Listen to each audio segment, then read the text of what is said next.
Welcome back to Let's Go Minecraft. This is episode 3 of my weekly Let's Play series, and I got one heck of an episode planned for this one. We're going to be building a library to hold our enchanter, along with a automated sugarcane farm. Now, I haven't been to the Nether yet, and we won't be going to the Nether in this episode. I have an interesting solution for the sugarcane farm I think might work, so we're going to try it out. But first, as you can see behind me, I was a little busy between episodes. Did a little bit too much, I think. So let me catch you up a little bit. I had found this awesome cherry blossom biome just out of render distance from the base. It looks so cool. I was able to harvest a few cherry blossom trees, get some of those blossoms for my project. So this is what the village looked like before, and I decided it needed a pop of color. So let's add a river running through it. And about 8 hours later, I got the river running through it. Messing with water is ridiculous. But just like this, it wasn't enough. I needed to add some accents. I needed to add some sand, some rocks, some seaweed, maybe even some trees. So I amped it up a notch. After adding the sandbanks and the rocks and the seaweed and seagrass and everything like that, I spent about another 6 hours or so, and then it was like, you know what this really needs? A custom tree. So yeah, I spent about 14 hours building this river. And what's even better, I didn't record any of it. It could have been an episode on its own. But anyway, let's get to the main event. I have a really good idea for this overhanging deck that'll go just over this river, and I think it's going to look gorgeous. And it'd be a perfect place to sit our library on top of.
After being attacked, I came to the sudden realization that the floor was just too bland, and it was also on the wrong level.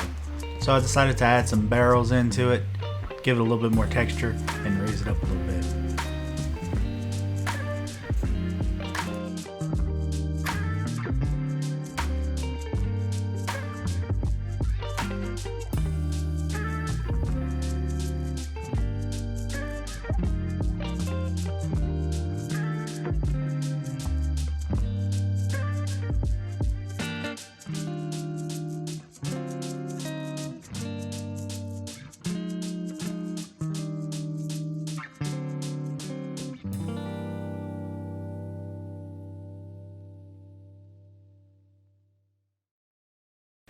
Alright, so now I have a problem because this thing looks way too good, and I'm thinking about it, and the more I think about it, the more I think that this platform should have our starter base on it, not the other one. So, changing things up a little bit, this is going to be our starter base platform, and the other platform is going to be our new library platform. So at this point, we're completely winging it. All my plans are out the window. We're going with this platform being the library platform. So this first floor, I kind of knew what I wanted to do. I got rid of that one piece just to kind of give it more dynamic look, given that it's not going to have a porch like our starter house would have had. So this first floor, I just went with the standard stone brick walls. It gives it a little bit more depth. The second floor gave me the hardest time. Initially, I went with acacia logs. Didn't work. That orange was way too big of a contrast to the village houses, and it wasn't putting off the vibes. So instead I went with packed mud, and to get that mud, I found this to be the best way. Get your water source in the middle, one bottle, splash it on the dirt, bam, you got your mud. It was great. Really quick way to produce a lot of mud fast.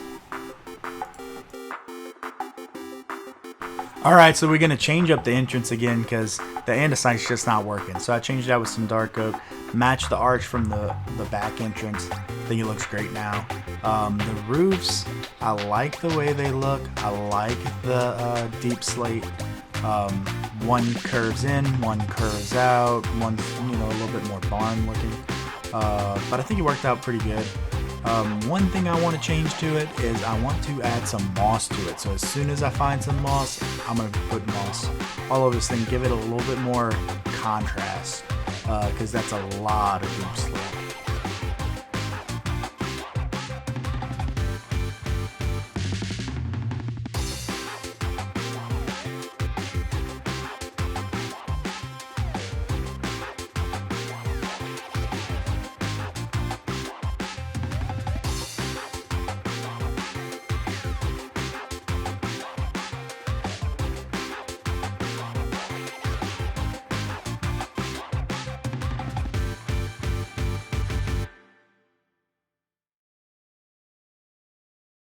Alright, now that the exterior of the library is all done, we need sugarcane.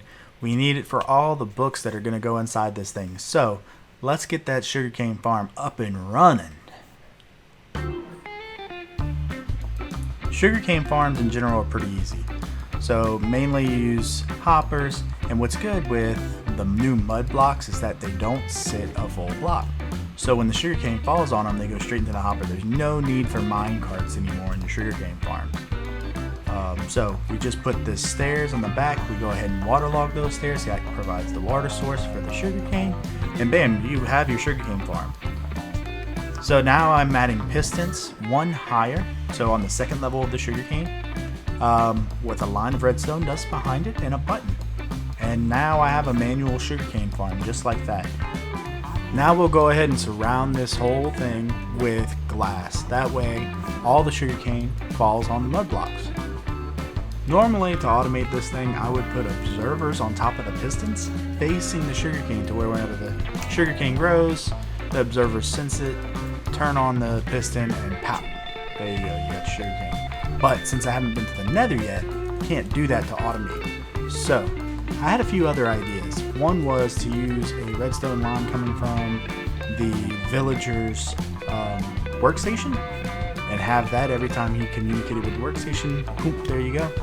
But then I remembered we have the deep dark and all the cool blocks over there. Let's get a sensor. And that way, anytime the villager opens the door, anytime the villager accesses the workstation, boom, we have the pistons activated and we get our automation. And that's it. All we need is our villager and our sensor. And I happen to have been mining deep slate for the roof. Know exactly where to get one.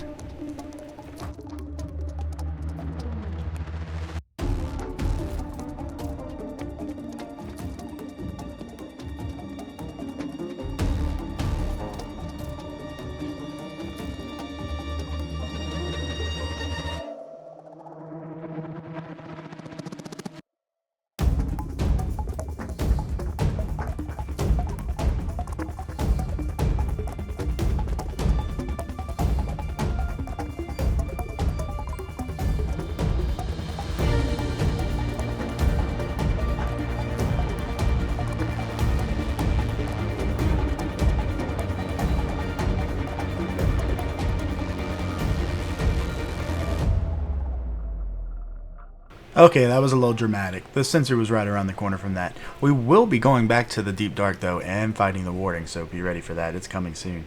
But anyway, let's finish up this farm. All we have left to get is the villager. Now the villager is... oh, they were a bit of a pain.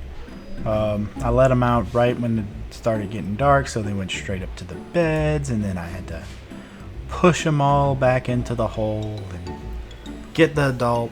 Now, what I was trying to do was trying to use the workstation method, where you place a workstation every so many blocks to get the villager to follow it. And it kind of worked. It was just a pain. So while you're watching me struggle getting this villager where I need to get him, I'm going to give you a little insight into this episode. So this is episode 3, and it has been the hardest episode to edit and get together. I think the main reason for that is how much I took on in between episodes. Like I said before, building that river could have been an episode on its own. It probably should have been. But because of that, I didn't take as much footage as I thought I did. I had about 20 hours worth of footage that I needed to edit here, and none of it included the stuff that I wanted to include. I didn't have me collecting the sensor. I didn't have the comment of the day section either. I had to come back and re-record it. But all in all, this is my first Let's Play series. I think it's coming out pretty good. My goal is to make every one of these videos better than the last one. And you guys can help me out with that. So make sure you leave a comment. Let me know what you think about the video. Let me know what I did right. Let me know what I did wrong. And with your guys' help, I can make awesome videos. I know it. Well, this guy here decided that he was done with me and just ran off to my barrels. And I realized there was no way I was going to stop him from using the barrels. So it was time to get out the rail. After that, I just pushed him right on in and right on up to his new home.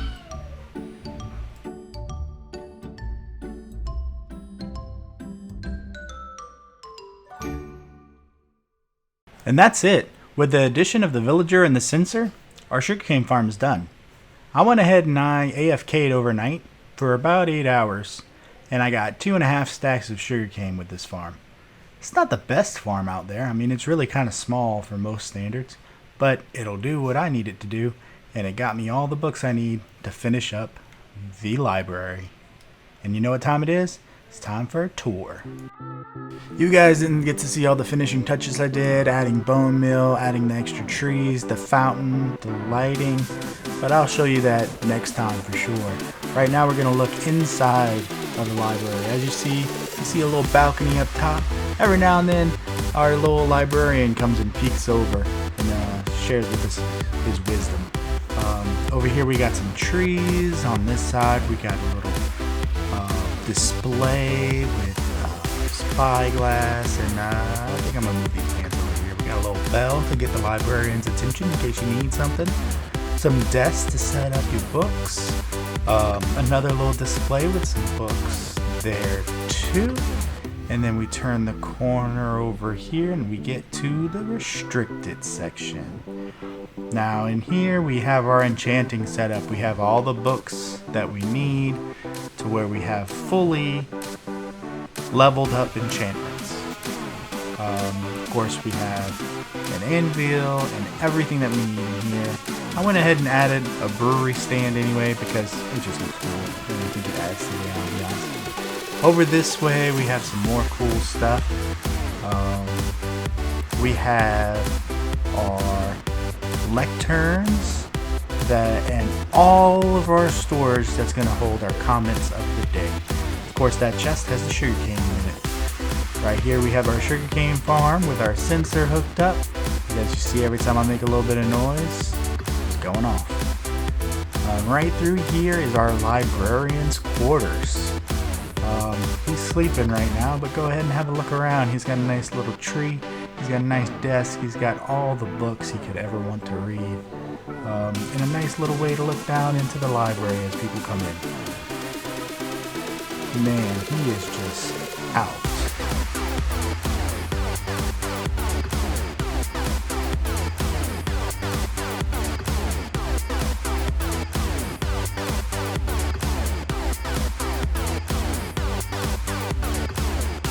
And yeah, that's about it. Of course, there's the back door back here.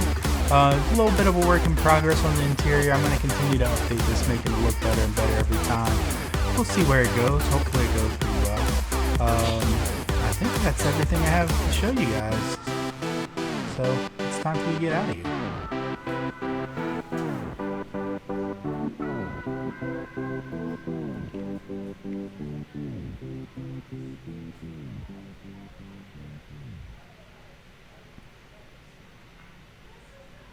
Why does it feel like I forgot something?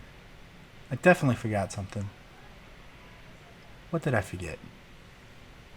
Oh, the comment of the day. I forgot to go over the comment of the day. Let's have a look at that. Can't believe I forgot the comment of the day. Well, let's have a look at it. This is our very first comment of the day from episode 2. It is from Aurora. Bessie is amazing, and you die a lot. You need an easy way to get levels for enchanting. Thank you, Aurora. I really agree with you on all levels. Bessie is amazing, and I do die a lot. I'm going to go ahead and stick all the comments of the day up here in the bookshelves, all in order, so whenever the world download is ready to go at the end of the season, they'll be there for you to enjoy. Aurora, you are 100% correct. I lose levels faster than I can gain them. So, I do need to make a mob farm to where I can get levels fast. So in between episodes, I'm going to be looking for a mob spawner. But not just any mob spawner, a skeleton mob spawner. Because we could use the bones, we could use the bone meal, we can use the arrows. It would be the best thing for us to get.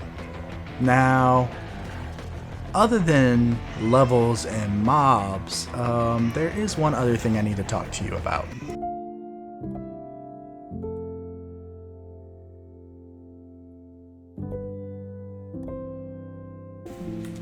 Unfortunately, we lost Bessie. She got lost in the crowd while we were trying to find leather for the books, and this is what's left. So, to pay our respects, we're gonna mark a little gravestone for her and have a moment of silence.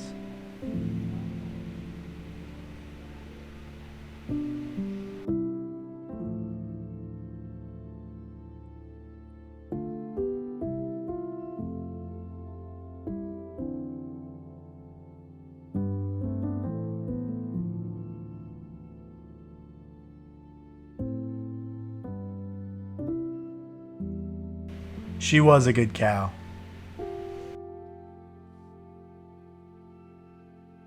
Before next episode, we're going to turn Bessie's area into a nice little garden. And we're also going to plant the rest of that wheat field and find a mob spawn. That way, next episode, we can make a mob farm and we'll have all the levels we need to level up our tools and get the materials needed for our base. Who knows, we may even get a little bit of our base done. Alright guys, that's all I have for today. Thank you guys for watching, and make sure you come back next Monday when we drop episode 4. Don't forget, leave a comment on this video for the comment of the day, and I'll see you next time. Later.